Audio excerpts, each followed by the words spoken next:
The history of reel grinding is important because it helps us understand why grinders are designed the way they are, and this helps us understand the strengths and weaknesses of the different designs.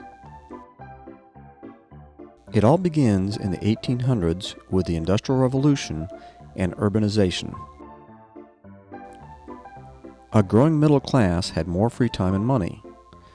This leads to nicer homes with manicured lawns and leisure activities like golf. The reel mower was invented in 1830 by Edwin Budding, an engineer from Stroud, Gloucestershire, England. He got his idea in a local cloth mill which used a cutting cylinder to trim cloth. MRI Hills patented and began production of his reel mower in the United States in 1868. The first reel mower sharpener was patented in 1884. In the next 15 years, about a dozen patents were issued. In the following 15 years, over 150 patents were issued. Most of these were for handheld devices for use by the homeowner. Standard shaft grinders were also used, but were limited in what they could do.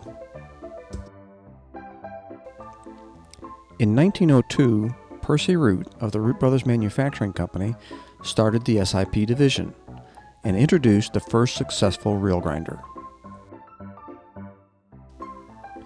When these machines were designed, electric motors were not commonly available, so they were typically driven by steam engines connected to long overhead shafts with flat leather belts. Since you can't move the flat leather belt back and forth, you need some way of spinning the grinding wheel while it moves back and forth. The grinder would be located under the steam-powered shaft and driven by a flat leather belt. The flat belt pulley turns the drive pulley, which then turns the driven pulley and the spinning shaft. The grinding wheel hub slides back and forth, driven by the screw feed, which is also driven by the flat belt pulley. There is also a dual end in feed. The problem with this design is for the hub to slide, there has to be clearance between it and the shaft.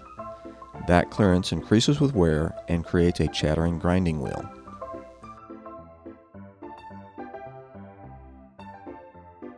In 1910, this problem was solved by moving the grinding wheel onto a separate shaft and bearing.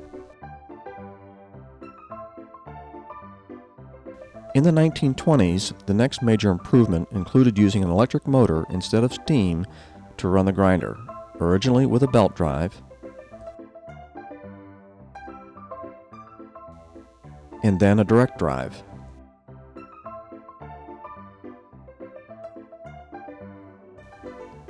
In the late 1930s, the next major advance was the elimination of the spinning shaft by mounting the electric motor on the carriage. In the early 1960s, the last major development in manual grinders was to mount the reel on end and operate the grinder from the same side as the grinding head, which is a more comfortable position for the operator. In the early 1970s, spin grinding was introduced in the United States. This was a major step in technology and made reel grinding much easier and faster.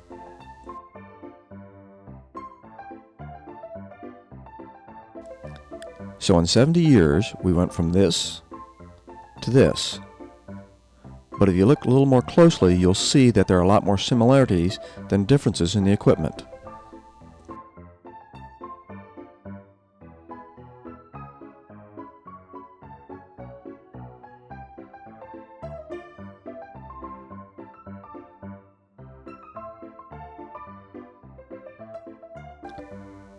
In the 1980s, manual relief grinders were converted to automatic spin and relief grinders by adding a spin motor, auto carriage travel, and by beefing up the frame. This allowed the operator to both automatically spin, grind, and relief grind the reel. However, because the grinders were based on manual grinders, they were still difficult to set up and operate, and the suspension design did not lend itself well to the vibration caused by spin grinding. Later, more automatic features were added, which helped some. Also, enclosures were added, which helped reduce noise and dust. The best combination is in today's grinders, which include the tabletop design, with the grinding wheel on its own bearing, and the capability to do both spin and relief grinding.